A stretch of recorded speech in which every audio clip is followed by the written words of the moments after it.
Welcome to the Hunt Backcountry podcast. This is episode number 520, and our guest is Jeff Cayley. I will let Jeff give himself kind of a full introduction as we get into this conversation. This episode is all about Jeff's experience with an adventure race called America's Toughest Race. As you'll hear, this is a multi-sport race. It actually has nothing to do with hunting. So you might be wondering, why do we have Jeff on the show? Why are we having this conversation? And it's because there are so many lessons and takeaways that we can apply to our adventures in the outdoors. So much of being a hunter is being a good outdoorsman. It's being a good adventurer. It's understanding how to operate in the outdoors when things get difficult, how to push past previous boundaries, and what mistakes to avoid in the pursuit of a big backcountry hunt. There's a lot that we can take away from Jeff's experiences, the lessons that he has learned, and apply them to our pursuit as hunters. I loved this conversation, and I know that you will as well. It's a timely one as we are taking off for our annual death hike this week, today in fact. We will be hiking the next few days in the Grand Canyon, so stay tuned. There'll be more to come from that, a recap, the lessons that we have learned from that hike, and more. As always, if you have any questions or feedback for us, send an email to podcast@exomountaingear.com. And if you're enjoying the show, it would help us tremendously if you can leave a rating or review in your podcast app, or just share it directly with a friend that would enjoy this episode. Let's dive right into this conversation with Jeff.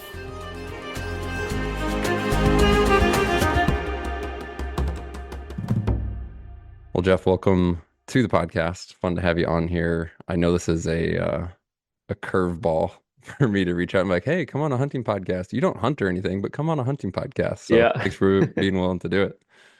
Yeah, 100%, man. Thanks for having me on. And yeah, as I'd mentioned when you reached out, my hunting experience is just lived through the one book. Michael Easter, he wrote that book, The Comfort Crisis, which was a Yeah. fantastic book, and he kind of told the story all about a epic backcountry hunt through that book, and it sounded like the most awesome thing ever. And I've kind of always wanted to do a backcountry hunt ever since reading it, but don't know anybody that does it and don't live in that world. So yeah, maybe you'll have to show me the ropes one of these days because it sounds like an awesome thing to get into. Yeah, no, I'd be happy to chat on that. I reached out to you not knowing that you were aware of the book or a hunt from that. We had Michael on the Hmm. show years ago when that book came Oh, out. wow. Cool. Um, and really that book, in a lot of ways, I guess can tie and make this connection between the reason I want to talk to you, a big adventure race, which we'll get into that. Like just essentially like I love learning from people who are, in the outdoors doing adventurous stuff because I can learn and pull from that, even if it's Yeah. not a hunting lesson.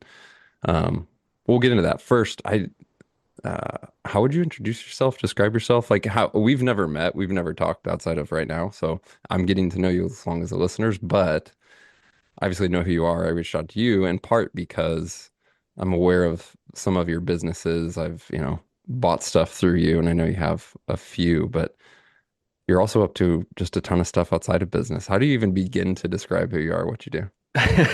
Yeah, man. I don't really know how to describe myself. I grew up in Southern California, kind of in the mecca of extreme sports, just about an hour north of LA.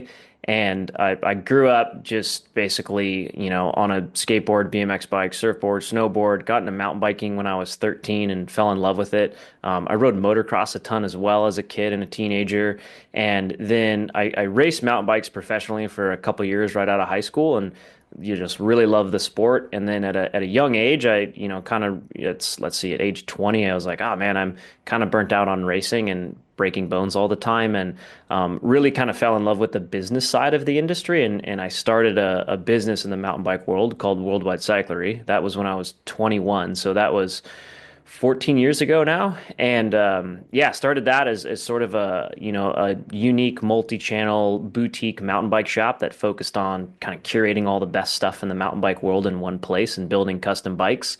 and selling all the parts and gear and accessories and whatnot. So in the mountain bike world, that's where I've kind of spent most of my career and time, and always been a just very avid outdoorsy person in terms of mountain biking and hiking and trail running and doing some rock climbing and kayaking and all of that. And yeah, then about 5 years ago, we'd kind of, so this was pre-COVID, we were kind of starting to realize, okay, Worldwide Cycler is a retailer predominantly, and there's some threats to that business model moving forward. So we wanted to, open up some of our own brands. So that transpired into two things. One of them being an apparel brand called Kettle Mountain Apparel, which we focus on, some mountain bike pieces, but predominantly sort of outdoor and adventure travel pieces. And we're building that brand and building out the catalog as we go. And for starters with it, the initial catalog was all about just adventure travel apparel. So what's the apparel that we want that kind of looks good, versatile wise, still works in the outdoors for a hike or a trail run or whatever, but can pack really small and light and that sort of stuff. And then we also started up another one called Trail One Components, which is in the mountain bike space. It makes hard goods, so grips, handlebars, pedals, stems, all that sort of stuff. And that business is really based on the kind of efforts to build, help trail building. So all the products that Trail One sells, a dollar goes to the trail network it's named after, or into what we call the Trail One Treasury.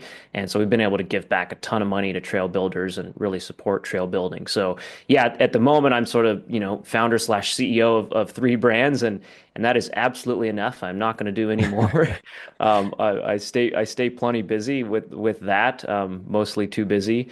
And yeah, man. So those are the three things that I do. I'm definitely a passionate sort of business person and marketer and in the e-commerce world, and I love all of that sort of stuff, but also find myself all the time doing just general crazy outdoor shenanigans. And a handful of years ago, got into adventure racing, and yeah, kind of have been doing adventure racing quite a bit.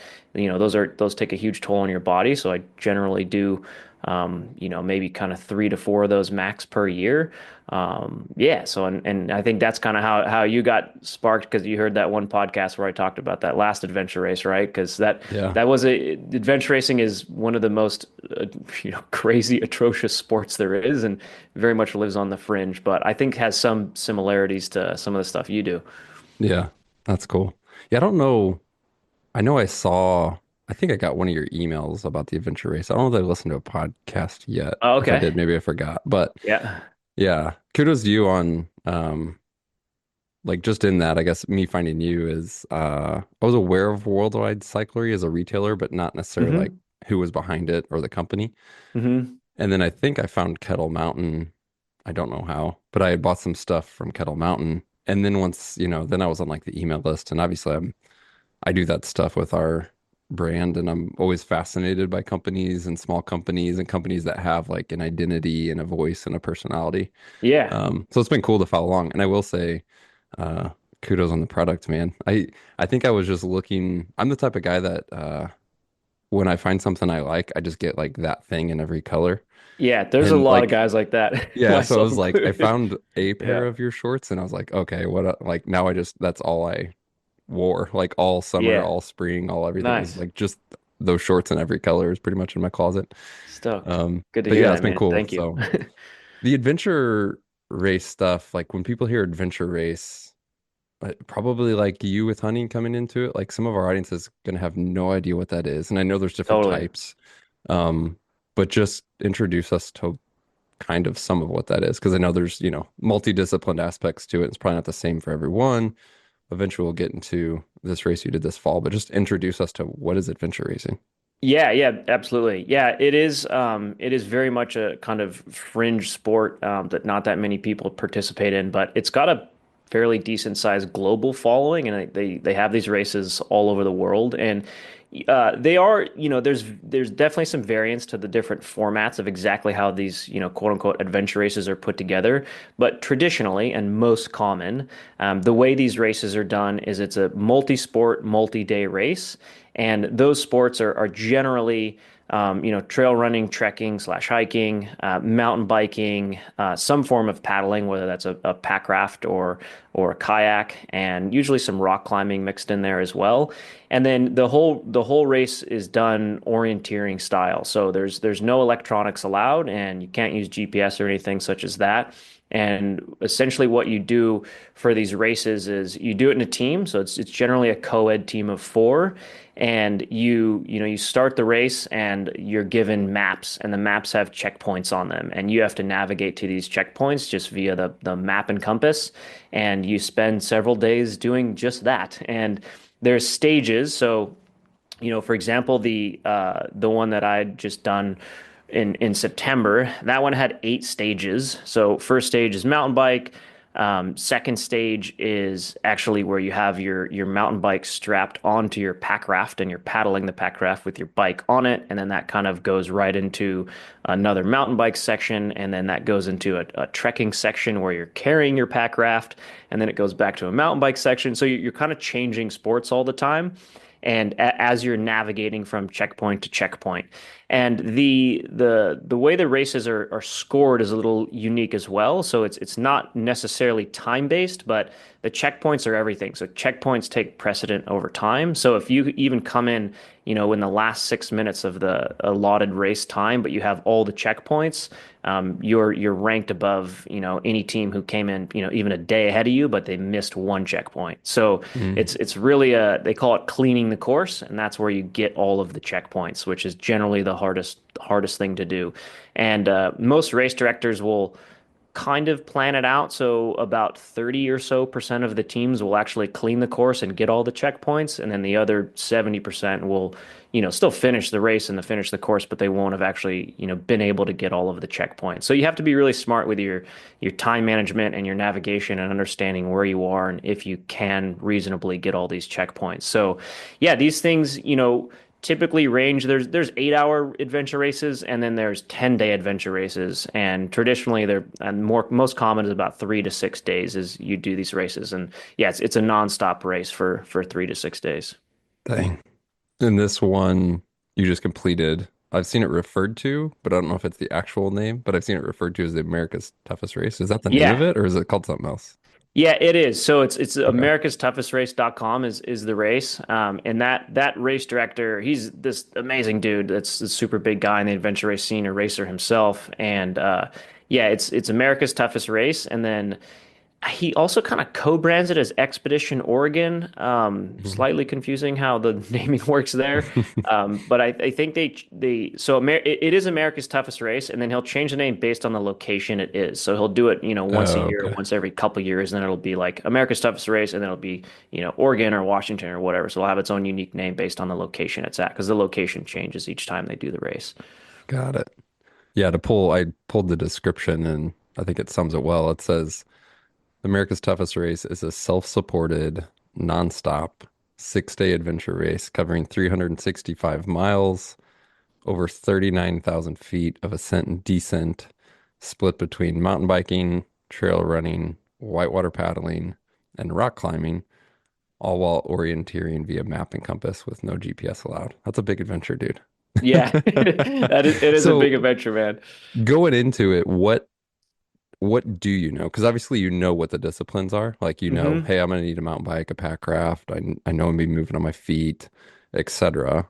And you know it's gonna be a stage race, but clearly you don't know the exact route. Otherwise you'd be, doing recon ahead of time or have that picked out. Or like, yeah, what unknowns are there, basically? Yeah, so they do break it into stages, but which is slightly confusing because technically a stage race is would be like you do one stage and then you have 8 hours off. So we did another one last year that was 3 days, and it was 16 hours per day with 8 hours off, and so that was considered a stage race. Whereas the non-stop ones are considered expedition races, but within an expedition race, the stages referred to basically just a segment of the race essentially. And what you know, essentially what the race director gives you is they'll give you a breakdown of the stages and they'll give you, so for example, I'm looking at this right now so I can kind of rattle it off. So, stage one of America's Toughest Race, which we did in September. So the stage one was mountain biking, which was 80 plus miles, 9,000 feet of elevation gain and loss. And then they'll give you a fast and a slow time. So the fast time is an estimation from the race director at 10 hours, and the slow time is 18 hours. And then they'll tell you if there's the transition area after the stage.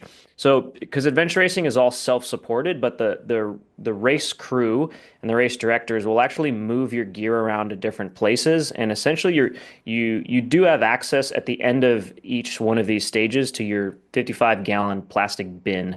And Hmm. you have two different bins. You have a bin A and a bin B. And sometimes you have your own, and sometimes you're sharing it with your teammates. So you'll do a stage, and then you'll have access to one of your bins. And the stages breakdown will tell you, mountain biking, 10 to 18 hours. Then you have access to bin A.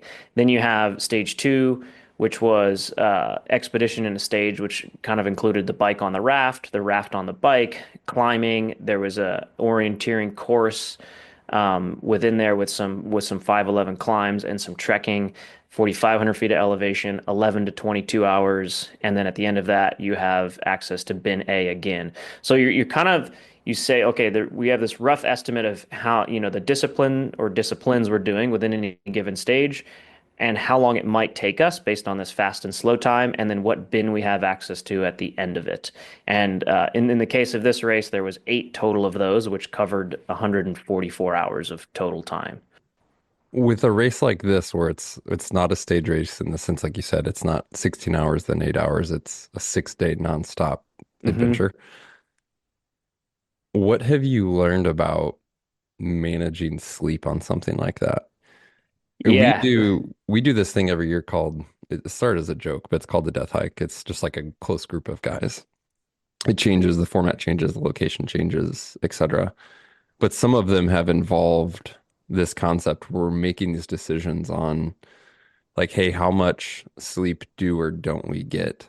Yep. For example, this year we're going to do a rim to rim to rim, but then try and repeat that. So a double rim to rim to rim.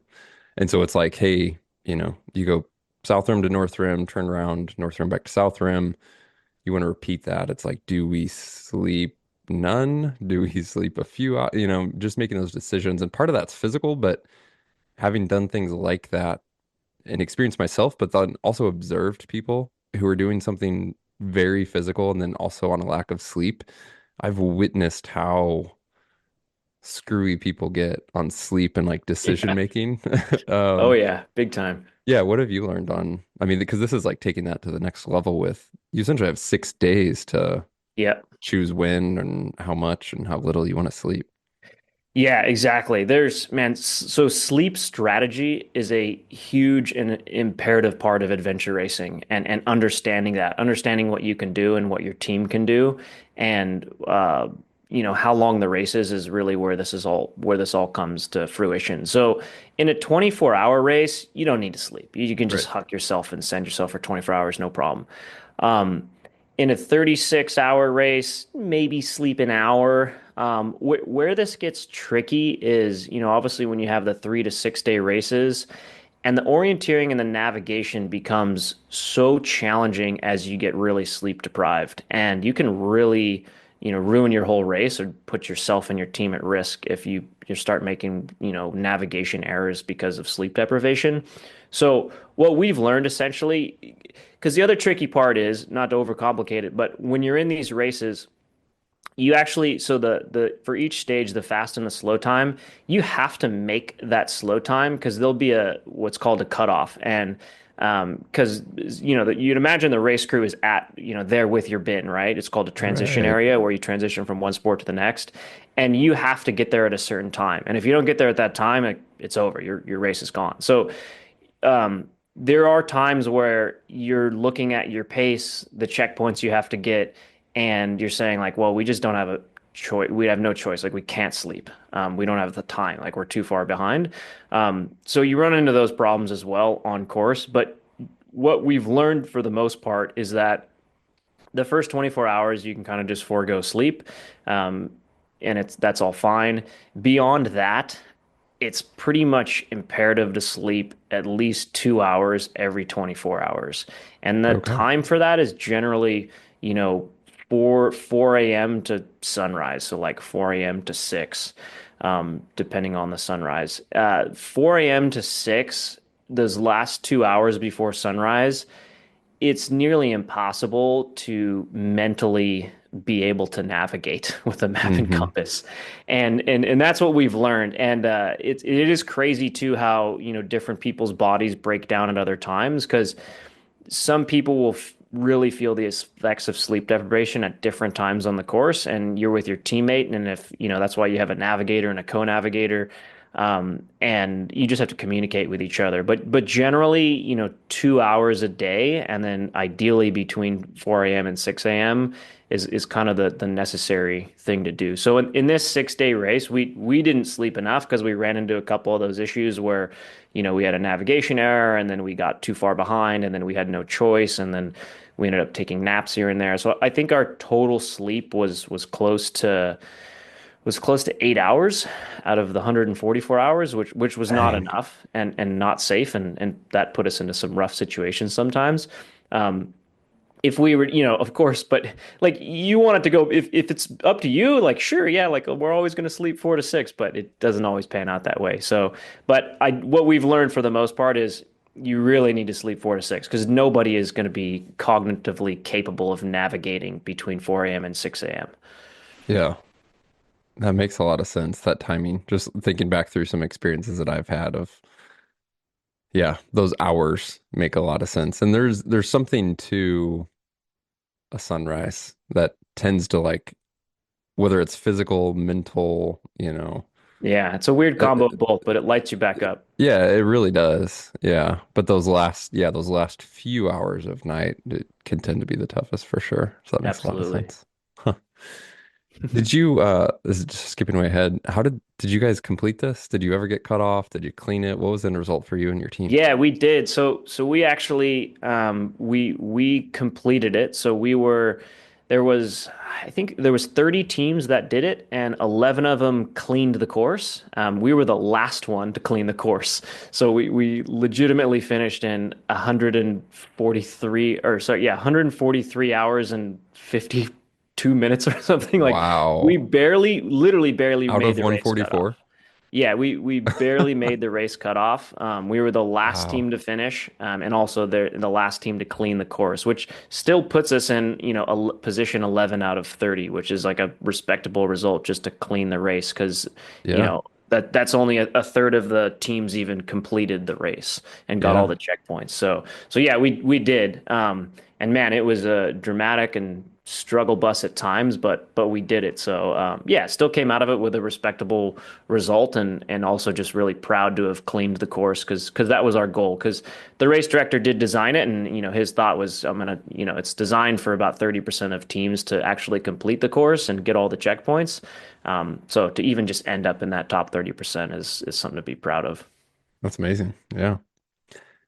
We've talked before because like a lot of the hunting we do is, we'll call it backpack style hunting, right? So it's like you everything you need to be self-sufficient in the mountains on your back for days at a time.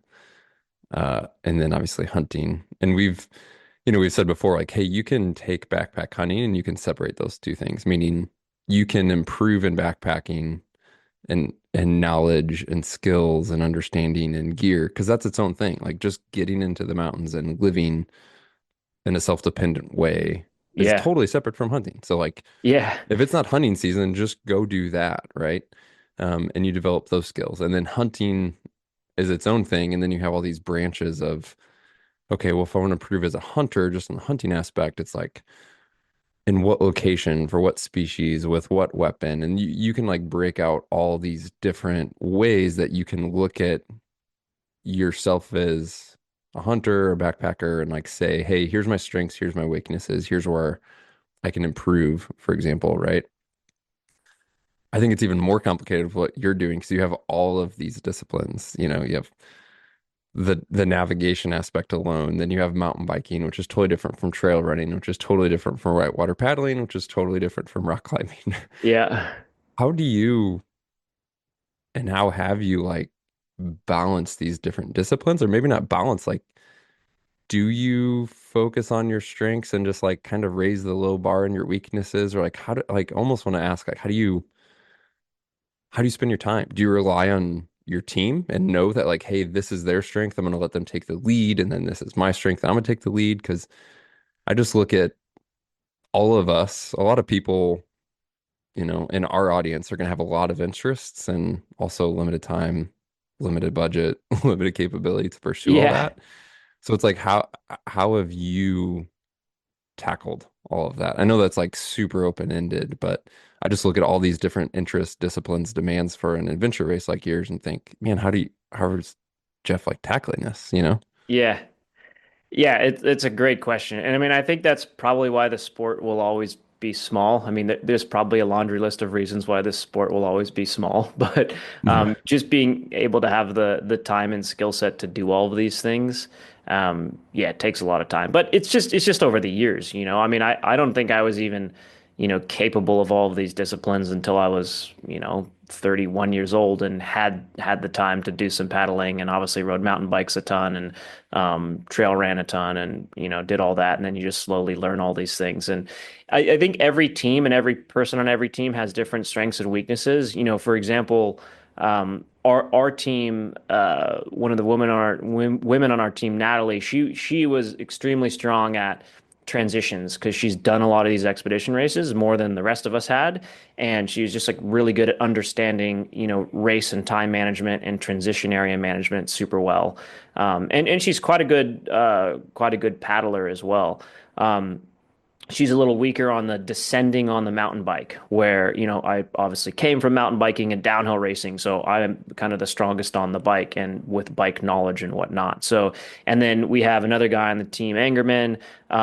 He's an incredible paddler, but he's also very versed in all of the rock climbing stuff. So when it comes to like harnesses and knots and all that, he's extremely good at that. And then Greg is the main navigator, and he's just like on par with navigation and super strong there. So everyone has different strengths and weaknesses, and that can kind of end up, how your team pans out too, right? Like if you have a bunch of strong mountain bikers, you're going to make up some time there in the race, whereas another team might have some less strong mountain bikers, but some super strong paddlers, right? So, yeah, you kind of just end up with different strengths and weaknesses per person on the team, and then the team in general end up like that, and it's different how that's how you compete, which is kind of cool because you'll be going neck and neck sometimes with different teams, and our team might crush them on the mountain bike, and then we'll just get smoked as soon as we get to the paddling section, so things like that. But yeah, I mean, for me personally, obviously I just did a lot of these sports growing up, and I my biggest weakness is really just paddling. I don't have a lot of lakes or rivers nearby, and so I'm usually actually going to the harbor, the ocean harbor, and paddling around a pack raft in the harbor and looking like a kook doing it because you're like, why is this guy in a pack raft paddling around the ocean harbor? Yeah. But I got to get my training in somehow. So I do that there.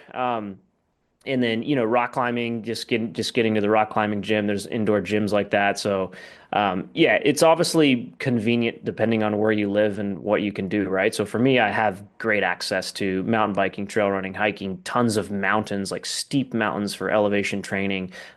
What I have the least of is I don't have any rivers around here that have any type of good rapids and whitewater stuff in. So that's always a little bit harder for me to do. So I'll have to travel for that stuff. But yeah, I mean, adventure racing is one of those things where you're just kind of, when you get into it, you're always just thinking like, okay, am I light on mountain biking or heavy on mountain biking recently, or do I need more elevation in my legs? Should I run a little bit more? Should I organize a paddle trip weekend? Yeah. Should I practice navigation this weekend? I don't know. You're just like always Yeah. bouncing back in your head of like what different things you should practice. And I could kind of imagine backcountry hunting is the same way. It's like, oh, do I need to focus more on my fitness this weekend or my, gear management, or do I need to study Hmm. and understand just like hunting techniques better? So I don't know. Yeah. There's just always stuff your brain's just bouncing around everywhere thinking about what you need to Yeah. work on. Yeah, it's a little bit like whack-a-mole for sure. There's like always Yeah. something popping up and then you focus on that and then something else is popping up, and but that's I Hmm. mean that's obviously what keeps it interesting as well, for Yeah, sure. and these are all just fun hobbies for all of us, right? So Yeah. Yeah. yeah, you should have motivation to do them because this is your fun things you do for passion and choice. Yeah, absolutely. What, how did your team come together? Was this the first time you've done a race with a specific team? Have you guys done quite a bit together? What was that like? Yeah, this was the first time we raced with Natalie, and we met her because the race we had done in June, the 4 day stage race, which was in British Columbia, or no, Alberta actually. It was Alberta, right on the edge. It was just north of Banff, which I think is Alberta. Yeah, and so she was a race director of that race, and that's how we met her. And the our team that has come together basically just this, one buddy of ours got into adventure racing, and this was kind of just 2021 or late, yeah, maybe late 2020. And, he kind of organized everyone that he thought could do it and was interested. And so four of us did our first race back then, and it was Mammoth to Bishop, and it was a 36-hour race. And yeah, it was fun. It was four of us, just four buddies, and we went out there like total goofballs. I honestly think we were the fittest and fastest team at that race, and we got second to last place. Um, which that's the other crazy thing about adventure racing is like being young and fit is useless. It's totally useless because if you're not a good navigator, it's like game over. Or just not a good at managing the clock or even managing your team dynamics. There's so much to it that generally the people that are good at it have been doing it for quite a long time, and they're almost always in their 40s. Barely any young people are good at it. That's exceedingly rare. Um, so yeah, Greg organized four of us, and he's the one who kind of got us into the sport. I'm not even sure how the heck he got into it, but he even before that was really interested into orienteering. So there's these orienteering competitions which can be anywhere from like 1 to 8 hours, where you're getting checkpoints via map and compass, and they're all much tighter knit and close to each other. So he was into that, which is how he got good at navigating, and then got into the adventure racing side because he'd always been a good paddler and mountain biker and rock climber and just general outdoor enthusiast dude. Yeah, so we put us all together, and then we've done a handful of races since, and I've done a couple solo ones. Greg and I did one, just him and I, a 3 day one in Colorado a couple years ago in Breckenridge, which was an incredible race. And then when we were thinking about doing America's Toughest Race, one of the teammates, Dominic, couldn't go, and yeah, it's actually in adventure racing. Traditionally, you have a co-ed team in order to rank. That's just part of the sport. And so we'd reached out to Natalie, and she said she'd love to do it with us. And so yeah, it was the first time we raced with her, which was great. So yeah, in a lot of adventure racing teams, they're a little bit like coalition type things. It's like 10 friends, and four of them will do a race because it's all schedule dependent too, because these things are Yeah, huge commitments and for sure. time and training in the race and all that sort of stuff. So yeah, you kind of just somehow find a team, or maybe join a team, or make friends with somebody on a team and tell them you're open to doing a race with them, things like that. Hmm. I I'd love to touch on training, and I also feel like it's kind of impossible probably to talk about because of what we said with all the different disciplines and kind of Yeah. waves of focus, and I'm sure intensity as well.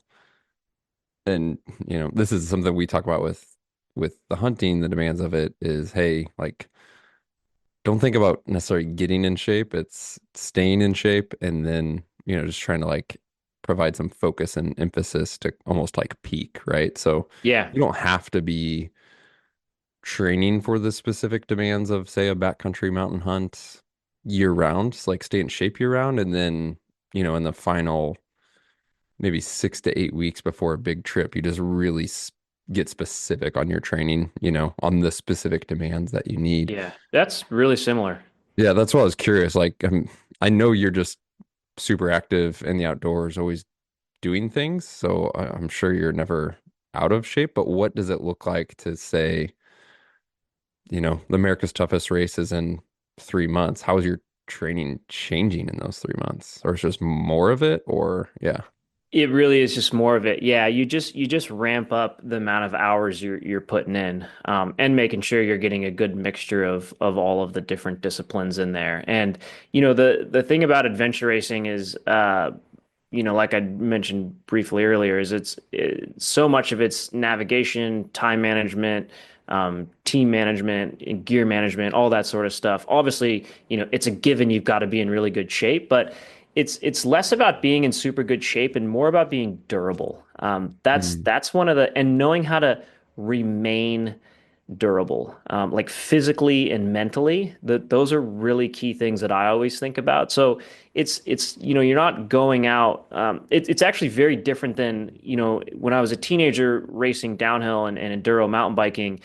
You were so much more focused on like, peaking out in zone five, cardiovascular, like how can I just run zone four and five at absolute limit for 5 minutes in a downhill race and doing intervals to figure that out and, things like that. But it's totally different in adventure racing.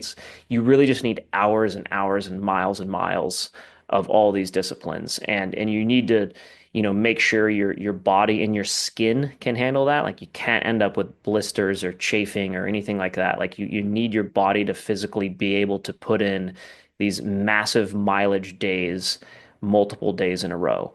And the way you do that is just very similar to training for an ultra marathon trail run. You just need hours and hours on deck and figuring out, okay, what do these shoes do to my feet? What do these socks do? What kind of anti-chafe cream works? What kind of nutrition works? That's the stuff you discover and is really important because you just have to be physically and mentally durable and prepared for that. You don't have to even mess around, ideally you're never in zone 4 or 5 heart rate Hmm. zone for an adventure race. Like you just want to be petering around 2 and 3, but you're going to need to be around zone 2 and 3 for days on end.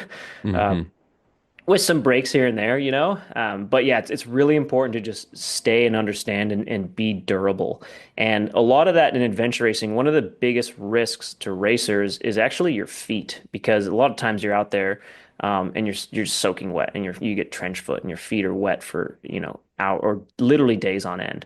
So Hmm. understanding how to maintain your feet is extremely important because that can just knock you out of an adventure race Yeah. in no time. So yeah, that's a huge piece of it. So What are some of your specifics on that, like on foot care? Because I mean, it's very similar with the type of hunting we do. It's yeah, you're covering ground on your feet, right? And you talk about a totally. 7 to 10 day hunt. It's like, hey, if I can't hike, I pretty much the end of the deal, right? Or if you can't do it Yep. effectively. Hmm. Um, but yeah, I mean, for you, because then there's a different dynamic with you though of like different footwear, different conditions, water, all that.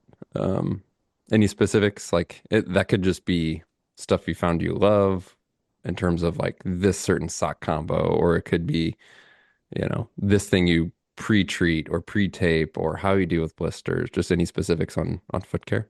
Yeah, yeah, absolutely. The biggest thing I think in foot care for multi-day stuff is essentially drying and re-lubing your feet and putting a fresh pair of socks on at least every 12 hours. Um, Depending on how many days you're going, right? Like if you're going 2+ days, you should be fixing your feet up every 12 hours. It also depends on how wet your feet are too, right? But generally 12 hours is a good rule because, in adventure race, your feet are just always wet, like no matter whatever. Like you're either in and out of a kayak or it's raining or you're traipsing through streams and you're always off trail, so your feet are just always wet.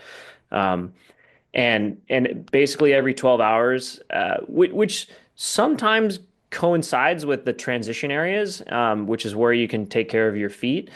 And one thing we actually learned from this race director of America's Toughest Race, just a little phrase he said, feet, eat, sleep.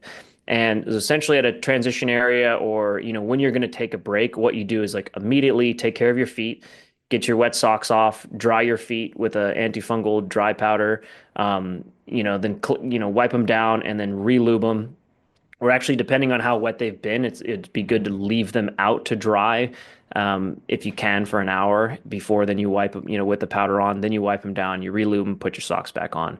But basically take care of your feet immediately and then let your feet dry as you're eating and sleeping. And then as soon as you wake back up, which could only be an hour later because you might get a half hour nap, then, wipe your feet off, re-lube them, put your socks back on. But, antifungal dry powder and then a really good basically lubrication, which the ones I use, the what I use for the anti-chafe stuff for my feet is called gurney goo, which is it's petrolatum based, which is very similar to Aquaphor and is Vaseline. That's what Vaseline is basically. It's got a couple other ingredients, but there's a bunch of good ones that work. But gurney goo is my absolute favorite. And then as far as the powder, what the heck is that powder called? I'll pull it up real quick and tell you. But um, that's key, man. Like you just have to take care of your feet because you can get trench foot so easily. And if anyone has had that, they'll know how excruciating that can be. It's like if your feet are just too wet for too long, your skin becomes extremely sensitive and it feels like you're walking on pins and needles and you're toast. So you have to take care of your feet. That's like one of the most important things in terms of, being durable out there. Eat, feet, sleep. I like it. Or no, Yeah. feet, eat, sleep. Exactly. Yeah. Feet Yeah. come first. So take care of your feet and Yeah. let them dry out while you're eating and sleeping, and then, put your socks back on at the end of it. So, and that can happen at every transition area too. Yeah. And some of those death hikes that we've done, uh, we've just kind of naturally built this because it's only hike, right? I don't have these different disciplines, stages. This is on our own, but we try to I don't know, like every 3 hours, just take a quick break, even if it's 10 minutes, like to get some Hmm. calories in without moving, to filter water, etc. And even if you're only taking a 10-minute break, just loosening the shoes, getting the feet out, or maybe swapping socks, it makes such a big difference, man. You start Yeah. compounding that over multiple days for sure. Yeah, it does. And everyone's different. And that's the stuff you learn about your own body and your own tolerance for this stuff. Yeah, you just learn how often you need to do that. And then you start to learn, again, like if you're going out for 24 hours versus if you're going out for 72 hours, you start to realize like, okay, this is how often I need to do my feet.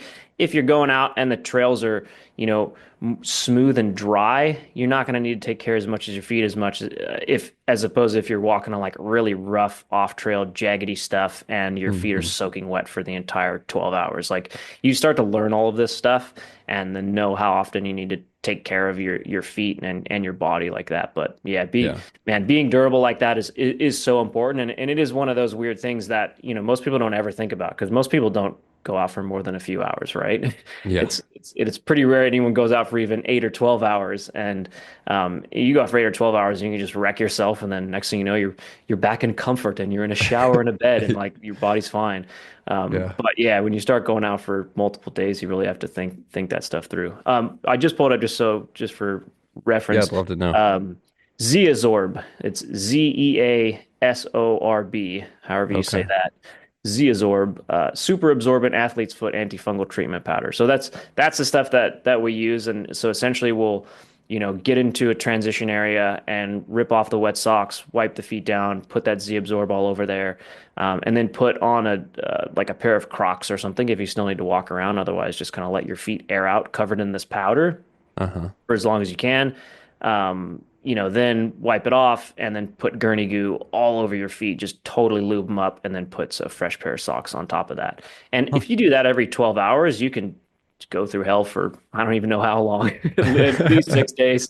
Yeah, at least six. That's what you've Yeah. done. Yeah. Yeah.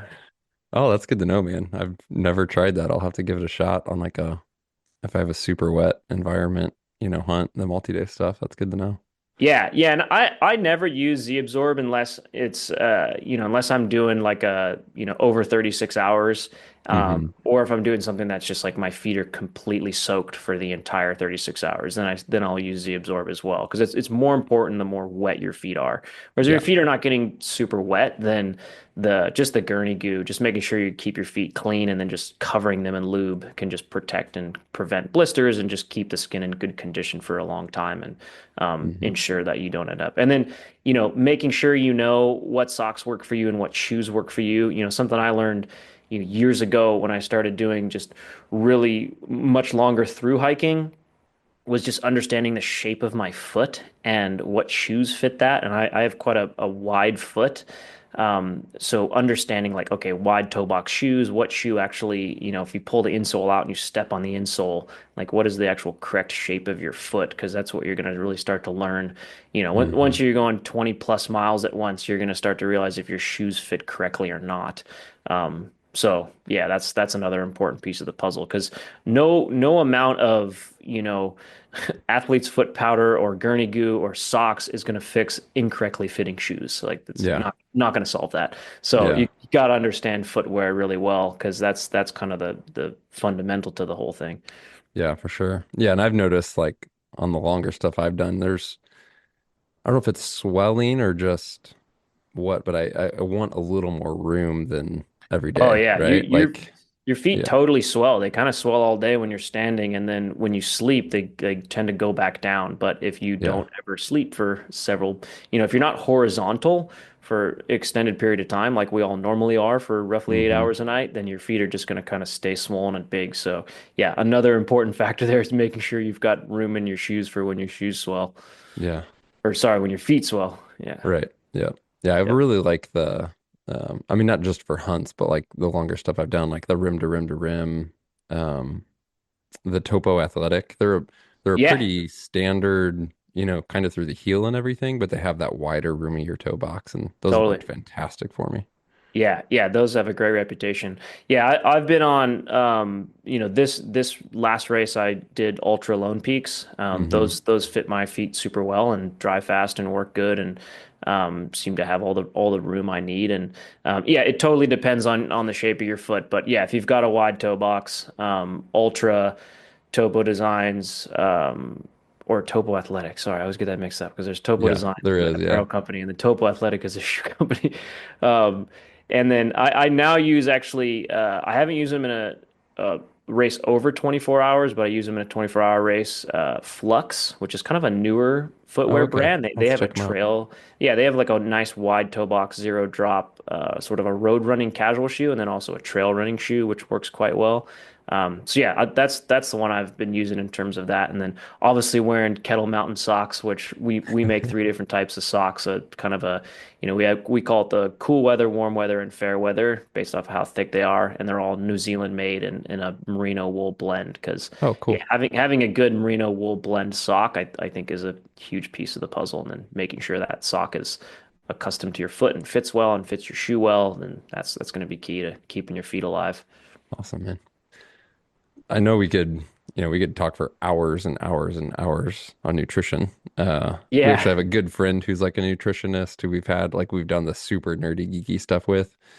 Um, I'm just always curious, like takeaways for you personally, because I mean, it's kind of like footwear and gear in a sense that there's a personal aspect to it. Like we can talk science all day, and some of that, is more objective, but I've been doing death hikes and hunts and other stuff. Like I just know guys who, hey, they prefer higher carb or higher fat, or they prefer more liquid versus solids, Yeah. etc. Or just finding certain things that, not only work well, but you get into these multi-day, like same for you, I'm sure this 6-day trip would be same of a week-long hunt is there's stuff that day to day may sound okay, but you get into these like higher effort, lower sleep in the field situations, and sometimes crap just doesn't sound good. Like, Yeah. and it's Totally. sure it's fuel, but sometimes you can't stomach certain things. So yeah, what are some of your go-tos? What are some of your lessons you've learned, that type of thing? Yeah, I mean, I think one of the thing is with nutrition when it comes to this type of thing is it definitely is unique to each individual. Like you need to know what works with your stomach and your gut and what may or may not upset your stomach. And just generally what you like. That's a huge piece of the puzzle. But beyond that, obviously if you're doing a multi-day thing, you can't really miss out on proper macros and micros. Like you can't just be all carbs. Like for shorter stuff, you're just all carbs, right? Like you look at any, oh, just hammer down maltodextrin for 8 hours and high intensity. Like, yeah, that's great for 8 hours. Beyond that, like it's just going to destroy your stomach. So, I try to, so when I build this out, like the way I build out food for an adventure race is I'll basically estimate how many hours we're going to be per stage, and that's how much food dictates is on my back. And then so I'll say if I'm on so this stage, for example, like I'll break out what I did for this last race. So stage one, my estimated time was 18 hours, and then so I'll do 200 calories per hour. That varies by your intensity level and your obviously your height and weight. So I say 18 hours, I do 200 calories per hour, and then I know that that's going to be entirely on the bike.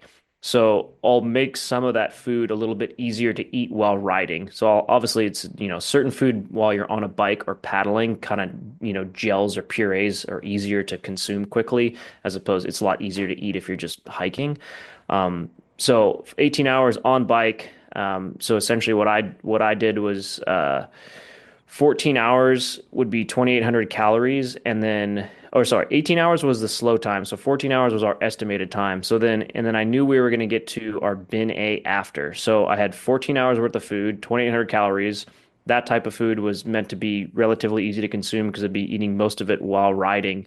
And then I would have an additional 4 hours worth of food if the stage took longer in the bin, so I could kind of just eat those additional calories.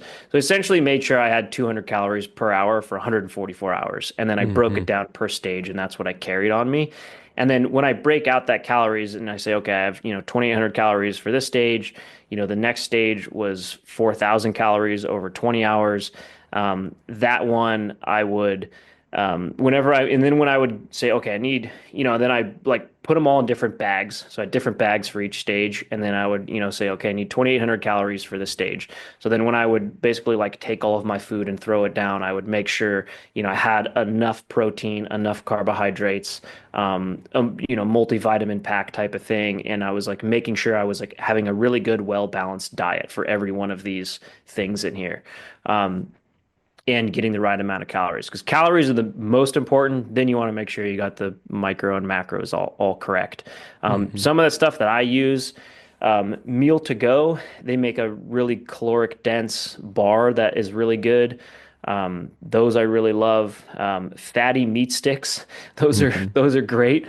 There's a lot of good meat sticks, but nobody makes one as big as fatty. Like literally called I think it's Sweetwood Smoke Co. makes them, and they're called fatty meat sticks, and they're Yeah, just I've like seen them. Big old. packed. Yeah, they're packed with sodium. It's like Yeah. ton of sodium, a ton of protein. It's like exactly, so to get your protein and your sodium, because electrolytes play into thing here as well. So like those meat sticks are great because like that's basically a huge hit of sodium and protein, and they're just t tasty as ever, and calorically dense in terms of how heavy they are and in variation to their size. So meat sticks, the meal to go bars, are a much more balanced approach. Like it has carbohydrates, protein, fiber, like all this other stuff in there. Um, then I would have Kate's Real Food Energy Bars, which is a little bit more calorically dense, smaller energy bar. Muir Energy Gels, Muir, as in John Muir. They make really good, very similar to Spring Energy, but just I think Okay. better and more affordable. It's like a more natural ingredient energy gel, so it's basically just just like a gel that is almond butter or strawberry puree or raspberry puree, things like that. They don't have, I don't think I ate any maltodextrin for that whole 6 days. Like I didn't want any of that um, I just tried to avoid that at all costs. But some of this stuff obviously is going to have tapioca syrup or brown rice syrup. Yeah. That's fine as Is long as you're that not. just like asking personally, is that a because of the way you feel when you consume it, or just more from the like the ideal of it, I guess? Is that like a fair question? Yeah, yeah, it's a combo. So I what I've noticed on myself is I have a pretty strong stomach to just eat whatever. Um, However, that only goes for so long. So like if even if I'm just like I'm on a 5 day mountain bike trip where I'm sleeping in a bed every night, but I just am riding every day, like I can't just stomach a bunch of maltodextrin, which is like the main ingredient in all of these energy gels, Hmm. or any like high fructose corn syrup or anything. Like I just can't have a ton of that per day, and have a good feeling stomach and Yeah. normal bowel movements. Yeah. So. Just catches up with Uh, you. yeah, and then also, frankly, like I just think it's not ideal to eat like that anyway. Like I'm a very healthy guy, and I care about eating more whole foods, like Hmm. good whole nutritious foods. So I try to make the fuel like that as well. So if you can, right? Like you can only do so much in this case because you just need so many calories, and you need them to be lightweight, Hmm. and hit all of these micros and macros and electrolytes that you're trying to go for, and vitamins and minerals. So Yeah, we'll use Scratch Labs.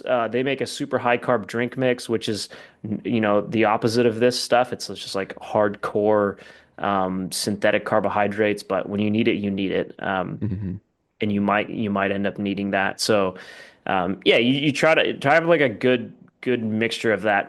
This brand called Re-Up makes these collagen protein smoothies, which have sweet potatoes in them, and that's sort of like a puree gel thing. That's 200 calories. Let's see what else. Orgain, they make that complete nutrition meal replacement shake, which has grass-fed whey in it, and then it has a bunch of vitamins and minerals, and it does have some sugar in there as well. But that's fine. Like as long as you're not overdoing some of this, like you're not gonna get away with something like this and eat a perfect diet. Like there's gonna Hmm. be some things you're gonna have to sacrifice here. But yeah, so that was some of the stuff I did in Soylent actually, Soylent meal replacement shakes. They just have a ton of fat in them. It's like a 400 calorie single meal replacement shake that is predominantly fat, and then the Orgain ones are a little bit more carb based. But you can just, I mean, like you can get to a transition area, and while you're changing your gear from trail running to mountain biking, you can hammer out like 1,200 calories, just like bam, just like chug some of these shakes and like smash down a fatty meat stick, and like there you go, Yeah. So, but yeah, 200 calories per hour, and knowing how many hours you're out there, and then just like figuring out what of this stuff works with your stomach, and having tested all of this before is obviously huge because the last thing you want to end up is like, oh, I haven't tried this yet, and it totally upsets your stomach. And then Yeah. knowing what will or won't upset your stomach over the course of you eating it for days, like that's another important thing. Yeah. Absolutely. Cool. Good stuff, So. man. Yeah, do Wh- you, do you end up in spots where you feel, because I think you mentioned, because sometimes you do get to this spot where it's like, God, just the last thing I want to eat is another goddamn bar right now. Yeah. Yeah. I mean, early on when I started doing longer and longer trips, like 2 or 3 days, I can almost eat whatever. Hmm. Um, but then you get in these situations where like it's okay, it's day 5, day 6, day 7, day Yeah. 8. And, food, like for what we do, food's the heaviest thing, right? Like you're Yeah. you're carrying all of your calories. There's no resupply, Yep. there's no stage, there's whatever. It's like if this is 8 days, like I'm carrying all 8 days. Yep. And for the most part, I don't mind eating like pretty consistent, like the same thing over and over again. So if I make eight Hmm. food bags, they may look very similar or maybe identical to each other in terms of what each day is.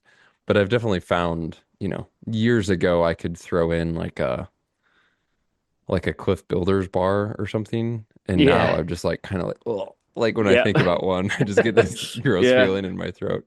And I could probably eat one right now, but to pack more than one on an 8 day trip, like there's no way. So certain things like Yeah. that I think is just, either I overdid it or my appetite changed, or I just realized like, hey, this doesn't work on day 5, Yeah, totally. when I'm into that level of exertion. And we've even joked, like I said, we've had a good friend who's a nutritionist on the podcast. And when we first had him on years ago, something came up about like when we were talking about like quick hitting carbs, something came up about gummy bears. And I was like, I made this like Yeah. flippant joke in this conversation of this is the first time I've ever talked to a nutritionist who's told me to eat gummy bears before. Yeah. And like that, like I won't say it went viral, but like in our community, it's become this joke of like gummy bears, right?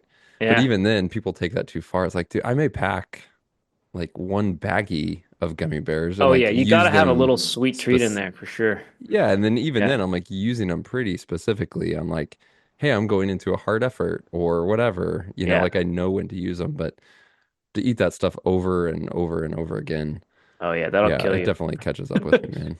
Yeah, Yeah.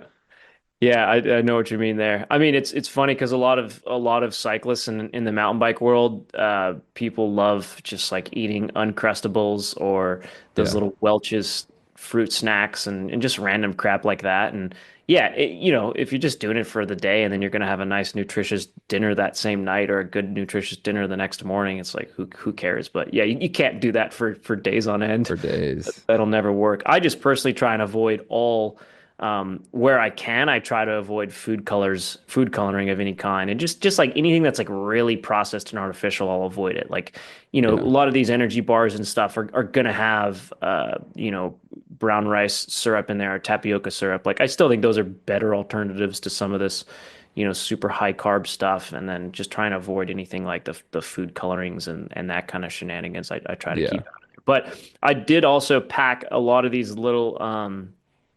little Werther's coffee flavored Oh things. yeah. Uh-huh. Like just like random. I mean, those are just like tiny little things that just kind of make you happy.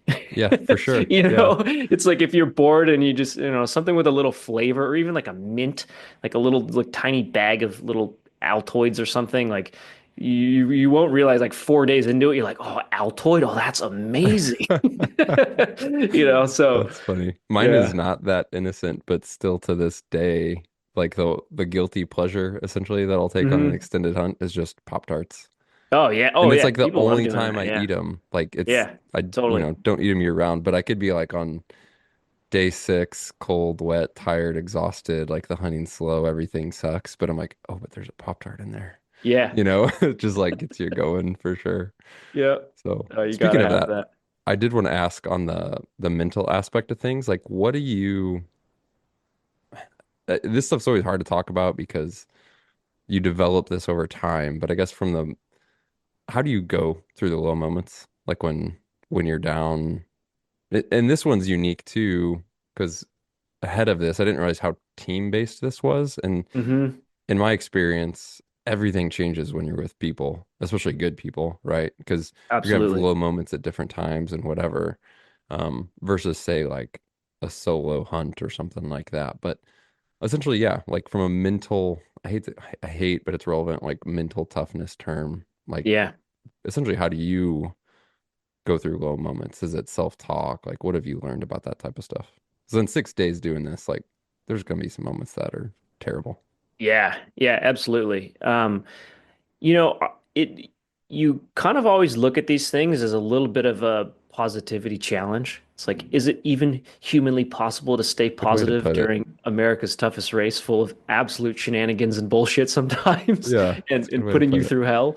Um, so yeah, man, it is hard, and it gets hard at different times, because you'll be totally happy and chipper and being like, oh, nothing's gonna faze me. I'm anti-fragile. And then, you know, a day later you're just like grumpy and pissed off at something. So it's hard, man. But I mean, I think just like really, really trying to stay positive and mission driven. For me, I think it's a mission driven thing, right? So if like I know Mm, here's the mission, I'm gonna stay positive, I'm gonna have a damn fun time out here. And this is the mission. Like it's going to be over in 6 days. It's going to be over in 3 days. It's going to be over in 24 hours, whatever. It's like this, that is the mission. Like I'm always just like focused on the mission. The mission is stay positive, have fun out here, try hard, and complete this by whenever. And that might be 6 days in the future. But I'm kind of always focused on the mission of that and paying attention to, you know, where we're at in that. And yeah, it is definitely different for everyone in terms of how they handle that stuff. But um, I don't know. When you're with a team, you can definitely cheer each other up, which I think is super helpful. That's a big piece of the puzzle when if you notice someone's getting grumpy or irritable or whatever, just doing your best to go over and help them through it. And in adventure racing, you do run into just emotional conflicts and stuff too, because there's just group dynamics, right? People will get pissed off at someone who undermined undermined the suggestion they made or hmm. argued about some navigation thing when whatever. So like that shit happens too, and you'll make mistakes too, and other people will get mad at the mistake that was made, even though it was just like an honest navigational error type of thing. So that part is hard, and it's like team dynamics and staying sane through that. And like funny enough, as an entrepreneur and having 40 employees, like I've learned a lot of those types of people management and leadership skills. And that's really useful in those scenarios. In this race, with the various different trials and tribulations we went through, I definitely did my best to sort of be that leader and the glue to hold people together and to help people. And and you can see, right, like if one person is having an issue with another person, or you can like see that you got to sense and understand that dynamic and then figure out how to have like at one point we had a one of our teammates was just like too ambitious and like going far ahead or like going too far to the side or not staying on the track we said, and you're supposed to, you have to stay together as a team. That's part of the sport and it's part of the rules. Um, it's not only is it like it's part of the rules, it's like what you got to do, but it's also there's the referee out there too, and if he sees your team more than 300 feet apart, you're toast. You get a penalty. You get a penalty. So we had a teammate who was doing that, and then I noticed the other teammate was getting like pissed off about it, and then it like kind of bothered me sometimes too, because then we got split, and we couldn't even hear him through the wind, and so like we had a little mini intervention with him and told him why it was, it's like you got to do that stuff and stay in check. And so I don't know. I mean, I think that stuff you develop over time, and part of it's self-awareness and group awareness. And for me personally, a lot of it's just like this is the mission. We're gonna stay positive. We're gonna try hard. We're gonna have fun, and we're gonna finish this. And it's gonna take this long. And yeah, that's kind of how I look at it. And as long as I have like some mission, I'm just dedicated to the mission. And if the mission is stay positive, have fun, and finish this thing in X amount of time, like that's what I just keep trying to focus on. Yeah, that's cool. I'm not surprised that this was part of your answer. Just having, like I said, followed the brand a little bit, and obviously your personality comes out in the brand, is this have fun aspect of it. Yeah. And the mission part, a lot of people in our audience do pretty well at. Like they're out there for like it's a really clear mission when you're on a hunt. Like the mission Yeah, is definitely. to kill the animal. And then you get into like stuff where there's like they almost become too mission focused, so they're like actually missing the experience. They're missing the Yeah. process because they're only Yeah. focused on this end result. And I feel like we could all like pull from you like, oh, have fun too. And Yeah. we try and talk about this, but it's like, man, we are so fortunate, whether we're hunting, mountain biking, adventure race, whatever, to have the time to do this thing, to have the Yeah. physical ability to do this thing, to Yeah. have It's a the privilege, big place to time. go do this thing. Like all of it is so, yeah, such a privilege, like something we should be so grateful for. Totally. And I'm not perfect at this, but I've definitely gotten better. And I don't know if it's like age or maturity of whatever, of just realizing like, hey, even when everything sucks, like this is amazing. Yeah. Like I get to be here. I asked for this. I wanted Yeah. this. I could very easily not have the physical capability to do this tomorrow, right? Whether Yep. it's a diagnosis, a car accident, and anything, right? So, um, yeah, that's definitely a lesson that I've been kind of like learning and focusing on, and something that comes across like I think literally I noticed on your socks, like they literally say have more fun, Yeah. like from Kettle Mountain. Yeah. Yeah, man. Yeah, we try and blend that in a lot because the few of us that are running this whole thing as the leaders here, like we care about that. Like we definitely have a motto of life is meant to be lived with a lot of laughter and fun. And we also, that comes out in the businesses we have. Like we have lifestyle businesses. Like we don't own and operate businesses to feed our ego and to hit revenue targets. Like we literally don't even have revenue targets. Like we just want to make good product, have fun running a business, and allow it to feed an awesome lifestyle for us and the people that work here, and bring some positivity and some good products to the world. So we care about that a lot as people, because I just think that that's what life is about. Like it's about enjoying yourself and having fun. So we try to make sure that that comes through in what we do product wise, but also when we go into these huge efforts and adventure races and big through hikes or whatever, it's like a whole you're paying to do this, and Right, you're yeah. lucky as hell to be able to just get to do it. It's such a privilege. Yeah. And yeah, that is stuff you learn as like you get older, and you have a best friend die, and it'll shape your perspective on life very differently. You go to some third world countries and watch how people live and deal with things, and that'll shape your perspective differently. And that stuff just comes with age, and that's where that wisdom comes from. But yeah, for us, it's like we definitely care about, yeah, the mission is of course important, but for us, like the mission always has the word fun in it. It's like, yeah, we're gonna Hmm. complete this race or compete in this race, but we're gonna have fun doing it. Like that's part of the mission. So it's like it's an imperative part of it. Like you can't forget that, because Yeah. it's not just about doing the thing. It's about like having fun doing the thing because you paid to do it and you're lucky to be able to. Yeah, absolutely. Let's cap it there, man. That was great. Other Perfect. than I mean, maybe it's everything. I'll leave for people who are interested. Worldwide Cyclery, Kettle Mountain, Trail One. Anything else to leave links to follow you guys at, to check out? Anything resource wise to leave with listeners? No, that's all. Feel free to toss those things into Google if you want to find us. Yeah, I'm not personally very active on social media. I have an Instagram that I reply to messages from, to a personal one, but I don't really care to use social media that much. We use it for our businesses as much as we can, but yeah, man, we try to enjoy ourselves with and be disconnected as much as we can from that stuff. But yeah, if you want to check out what we're doing, if you're in the mountain bike world, Worldwide Cyclery, and then yeah, if you want to check out Kettle Mountain and Trail One, feel free. Kettle Mountain, we spell Ketl. So if you just toss that into Google, you can see some of the stuff that we're making. And yeah, man, thanks for having me on the podcast. And yeah, stoked. Next time, you're gonna have to explain more about backcountry hunting because one of these days I want to get out and do that. It sounds awesome. Although I'm like a little worried. I was like, I don't know if I want to see an animal be killed or kill one myself. It's like that would be a new thing for me. But aside Yeah, from shooting a bunch of birds as a teenage boy with BB guns, I haven't really killed many animals. yeah, yeah. Let's chat about it, man. Thanks for joining us. I appreciate it. Yeah, absolutely, dude. Thanks, Mark. Well, I hope you enjoyed that one, guys, and are maybe inspired to go get outside and do something new, something unique, something adventurous, maybe something that feels a bit outside of your comfort zone or even beyond your limits, or at least what you think your limits are. If you haven't yet, be sure to hit subscribe or follow in your podcast app so that you receive future episodes automatically. And once again, if you are enjoying the show, it does truly help if you can leave a rating or review in your podcast app.